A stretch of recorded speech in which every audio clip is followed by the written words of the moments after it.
भारतीय जनता पक्षाकडून अब की बार 400 पारचा नारा दिला गेलेला आहे. आता इतक्या बहुमतातून ते आपलं संविधान बदलू इच्छितात असा आरोप थेटपणे केला जातोय. आणि हे आरोप करण्यामागचं कारण असं आहे की अयोध्येचे खासदार लल्लू सिंग यांनी काल एक विधान केलेलं आहे की त्यांच्या पक्षाला बहुमत हवं आहे नवीन घटना बनवण्यासाठी. 272 जर का खासदार आले तर सरकार येईल पण राज्यघटना बदलता येणार नाही असं स्टेटमेंट त्यांनी केलेलं आहे. आता बघा आपली राज्यघटना जी आहे हा संपूर्ण जगातील राज्यघटनांपैकी एक उत्तम असा डॉक्युमेंट मानला जातो. आणि असं असलं तरी सुद्धा आतापर्यंत या राज्यघटनेमध्ये 100हून अधिक वेळा दुरुस्ती सुद्धा करण्यात आलेली आहे, हे नाकारता येणार नाही. मागील महिन्यामध्ये राजस्थानच्या नागौर येथे एका सभेत बोलताना भाजपच्या उमेदवार ज्योती मिर्धा म्हणाल्या होत्या की देशहितासाठी अनेक कठोर निर्णय घ्यावे लागतात, त्यासाठी संविधानामध्ये बदल करावे लागतात. जर संविधानामध्ये काही बदल करायचे असतील तर तुमच्यापैकी अनेक लोकांना माहिती आहेच की दोन्ही सभागृहात म्हणजेच लोकसभा आणि राज्यसभेमध्ये बहुमत असणं आवश्यक आहे. आता त्यांनी काय म्हणलंय, संविधानात काही बदल करायचे असतील तर. तसंच कर्नाटकमधील भाजपचे खासदार अनंतकुमार हेगडे यांनी सुद्धा सातत्याने संविधान बदल करण्याचे विधान केल्याचं आपल्याला दिसून येतं, ज्याच्यामुळं सत्ताधारी पक्षावरती वेळोवेळी जोरदार टीका सुद्धा झालेली दिसून येते. याचाच परिणाम म्हणून अनंतकुमार हेगडे यांना या लोकसभा निवडणुकीमध्ये तिकीट मिळालेलं नाही असं सुद्धा म्हटलं जातं. आता सातत्याने संविधान बदल हा शब्द कानावर पडताना आपल्याला दिसतोय आणि त्याच्यासाठीच बहुमत हवं आहे अशी टीका सुद्धा होताना दिसते. आता बघा भाषणातील किंवा सभेतील मुद्दे ही वेगळी गोष्ट आहे आणि वास्तविकता काय आहे ही एक वेगळी गोष्ट आहे. त्याच्यामुळे आज आपण माहिती घेऊयात की संविधानामध्ये बदल करणं खरंच शक्य आहे का किंवा संविधान बदलणं शक्य आहे का, हे सर्व आज आपण जाणून घेण्याचा प्रयत्न करूयात. नमस्कार, मी अरुण राज जाधव बोल व्हिडिओवरती तुम्हा सर्वांचं अगदी मनापासून स्वागत करतो. भाजपचे खासदार अनंत हेगडे म्हणत होते मागे की आम्हाला 400हून अधिक जागा जर का मिळाल्या तर आम्ही संविधान बदलू. आणि सातत्याने याच पद्धतीची विधानं जी आहेत ती सत्ताधारी पक्षाकडून केली जाताना दिसत आहेत. आणि विरोधक सुद्धा सत्ताधाऱ्यांना संविधान बदलायचं आहे म्हणून 400 आकडा सांगत असल्याचं म्हणलेलं आहे. आता ज्यांनी काल हे विधान केलं अयोध्येचे खासदार लल्लू सिंग यांनी त्यांचं विधान नंतर मागं घेतलं आणि त्यांनी हे विधान मागं घेताना पंतप्रधान नरेंद्र मोदी यांच्या विधानाचा दाखला दिलाय आणि म्हणलंय की इव्हन मोदी सुद्धा म्हणालेत की आंबेडकर जरी परत आले तरी घटना बदलू शकणार नाहीत. म्हणजे जे खासदार आहेत किंवा जे पदाधिकारी आहेत त्यांनी सातत्याने संविधान बदलणार असल्याची भाषा केलेली आहे. पंतप्रधान म्हणतायत की आंबेडकर जरी परत आले तरी सुद्धा संविधान बदलता येणार नाही. म्हणजे इथं सुद्धा दोन वेगवेगळ्या गोष्टी आपल्या समोर येत आहेत. पण खरोखर संविधान बदलायचं आहे की संविधानात बदल करायचे आहेत, हा सगळ्यात मोठा प्रश्न आहे. बिबेक देबरॉय म्हणून एक आहेत बघा, जे की पंतप्रधान नरेंद्र मोदी यांच्या इकॉनॉमिक ॲडवायझरी काउन्सिलचे चेअरमन होते. त्यांनी सुद्धा मागं म्हटलेलं होतं त्यांच्या एका कॉलममध्ये की भारताला नवीन संविधानाची गरज आहे. India needs a new constitution असं त्यांनी एक कॉलम सुद्धा मागे लिहिलेलं होतं आणि त्यावेळेस त्यांच्यावरती मोठ्या प्रमाणात टीका सुद्धा झालेली होती. आता भारतीय राज्यघटना हा आपल्या देशातील एक सर्वोच्च कायदा आहे, सुप्रीम लॉ ऑफ इंडिया आहे असं आपण म्हणू शकतो. यासोबतच ज्यावेळेस घटनाकर्ते होते, संविधानाचे जे निर्माते होते, त्यांना हे लक्षात होतं की हा डॉक्युमेंट कायमस्वरूपी नाहीये. काळ बदलणार आहे, परिस्थिती बदलणार आहे, माणसं बदलणार आहेत आणि म्हणूनच या संविधानामध्ये दुरुस्ती करण्यासाठीची सुद्धा तरतूद त्यांनी संविधानामध्ये करून ठेवलेली होती आणि त्याच्यासाठी कलम 368 याचा सुद्धा त्यांनी तिथं सपोर्ट दिलेला दिसून येतोय. आणि कलम 368 याचाच आधार घेऊन आपल्या इथं संविधानामध्ये दुरुस्ती केली जाते. संविधानामध्ये बदल जो म्हटला जातो, इथं थोडासा शब्दांचा घोळ होतोय. संविधानामध्ये दुरुस्ती करणं वेगळं पडतं, संविधानामध्ये बदल करणं हा एक वेगळा शब्द पडतो. त्याच्यामुळं शब्दप्रयोग तर असा असायला पाहिजे की एकतर संविधानामध्ये दुरुस्ती करायची आहे किंवा संविधान बदलायचं आहे. पण संविधान बदलणं हे शक्य नाहीये आजच्या दिवशी तरी आणि पंतप्रधान नरेंद्र मोदी यांनी सुद्धा ते स्पष्ट केलेलं दिसून येत आहे. आता संविधानामध्ये दुरुस्ती करायची आहे तर कसं करता येऊ शकते, तर सोपं आहे. साध्या बहुमताने दुरुस्ती करता येते, विशेष बहुमताने दुरुस्ती करता येते आणि विशेष बहुमत प्लस अर्ध्याहून अधिक राज्यांची संमती अशा पद्धतीने सुद्धा संविधानामध्ये दुरुस्ती करता येते. आता आपल्या संविधानामध्ये दुरुस्ती करण्यासाठीची तरतूद का केलेली आहे, तर त्याच्यासाठी एक महत्वाचं कारण हे होतं, त्यांना असं वाटत होतं की हा जो आपला एकूण डॉक्युमेंट आहे हा कायमस्वरूपी एक लिव्हिंग डॉक्युमेंट असला पाहिजे, जिवंत असा डॉक्युमेंट असला पाहिजे. परिस्थिती बदलली, सत्ता बदलल्या, पिढ्या बदलल्या तरी सुद्धा हा डॉक्युमेंट जो आहे हा रिलेव्हंट राहायला पाहिजे आणि त्याच्यामध्ये म्हणूनच त्यांनी दुरुस्ती करण्याची एकूण तरतूद जी आहे ती करून ठेवलेली आपल्याला दिसून येते. मी मगाशी म्हणलं तसं साध्या बहुमताने दुरुस्ती करता येते. साधं बहुमत म्हणजे काय? सपोज लोकसभेमध्ये 545 जागा आहेत, त्याच्यातील 45 जण जर का उपस्थित नाही राहिले, 100 जणांनी जर का मतदान केलंच नाही, तर अशा वेळेस 400 जागा शिल्लक राहतात.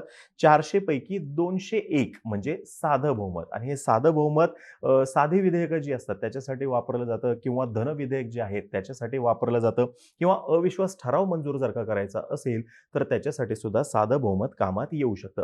दुसरं जे आहे ते म्हणजे विशेष बहुमत. आता विशेष बहुमत म्हणजे कसं? आता इथं आपण राज्यसभेचं उदाहरण असं घेऊयात की सपोज 245 जागा आहेत, तर या 245 जागांपैकी 123 हून अधिक मतं पडली पाहिजेत आणि ती एकूण संख्येच्या 2/3 असले पाहिजेत, म्हणजे हे विशेष बहुमत. आणि तिसरा प्रकार जो आहे तो म्हणजे विशेष बहुमत प्लस अर्ध्याहून अधिक राज्यांची संमती. म्हणजे आजच्या दिवशी विशेष बहुमत संसदेमध्ये मिळालं पाहिजे आणि याला जोडूनच आपल्या इथल्या कमीत कमी 15 राज्यांनी त्याला संमती देणं आवश्यक आहे.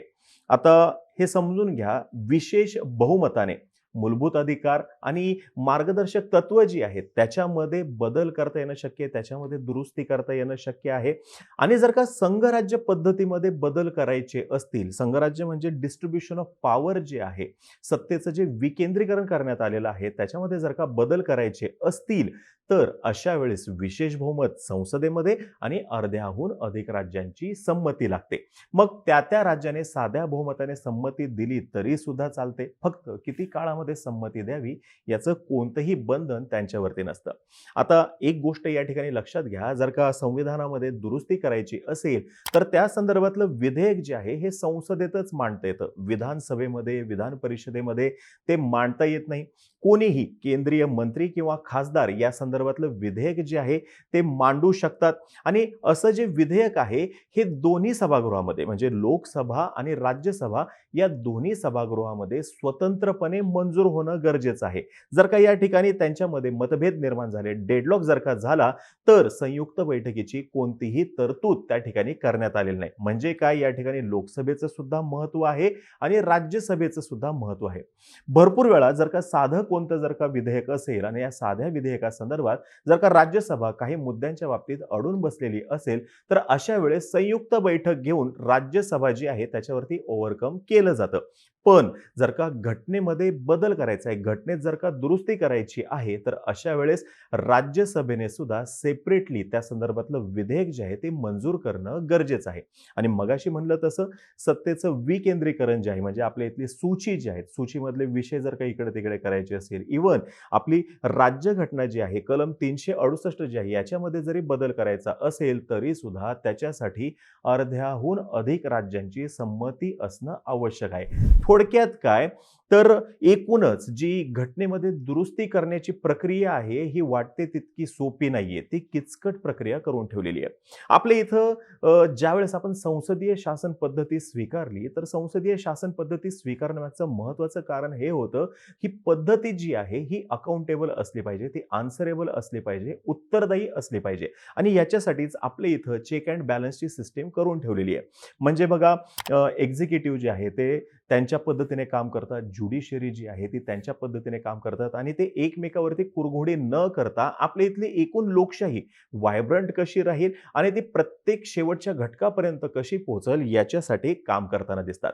याच्या अगोदर पंडित जवाहरलाल नेहरू यांना सुद्धा पाशवी बहुमत होतं. पाशवी हा शब्द तसं आत्ता पडलेला आहे, पण बहुमत त्यांना सुद्धा मोठ्या प्रमाणामध्ये होतं. इंदिरा गांधी जे आहेत त्यांना सुद्धा बहुमत होतं आणि त्याच्यानंतर आता नरेंद्र मोदी यांना सुद्धा बहुमत मिळालेलं आहे. आता नेहरूंचा काळ जर का वगळला तर इंदिरा गांधीजींचा जो काळ होता त्या काळामध्ये ज्या पद्धतीने एकूण कारभार चालला त्याच्यावरती टीका मोठ्या प्रमाणात होताना दिसते आणि आता मोदी यांच्या कार्यकाळामध्ये सुद्धा टीका मोठ्या प्रमाणात होताना दिसते. आणि असं म्हटलं जाते की ह्यांना जर का हे अशा पद्धतीचं बहुमत मिळालं, 400हून अधिक जागा जर का मिळाल्या तर ते संविधान बदलतील. पण मला असं वाटतं ते शब्द असे पाहिजेत की संविधानामध्ये बदल करतील.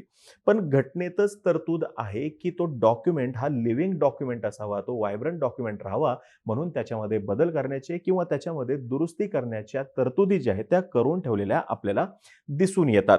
आपल्या इथं कोणतीही पार्टी कितीही स्ट्राँग झाली किंवा कोणीही पंतप्रधान कितीही जरी स्ट्राँग असले तरीसुद्धा घटनेमध्ये बदल करणं किंवा त्याच्यातल्या ज्या काही तरतुदी आहेत, त्या तरतुदींमध्ये बदल करणं हे सहज साध्य नाहीये बघा. साध्या किरकोळ जर का दुरुस्ती करायच्या असतील, तर ते साध्या बहुमताने करता येईल. पण ज्याचा सर्व घटकांवरती परिणाम होईल, प्रत्येक नागरिकावरती परिणाम होईल. मग ते मूलभूत अधिकार असू द्यात किंवा इतर कोणतेही आपल्या इथलं डिस्ट्रिब्युशन पॉवर असू द्यात.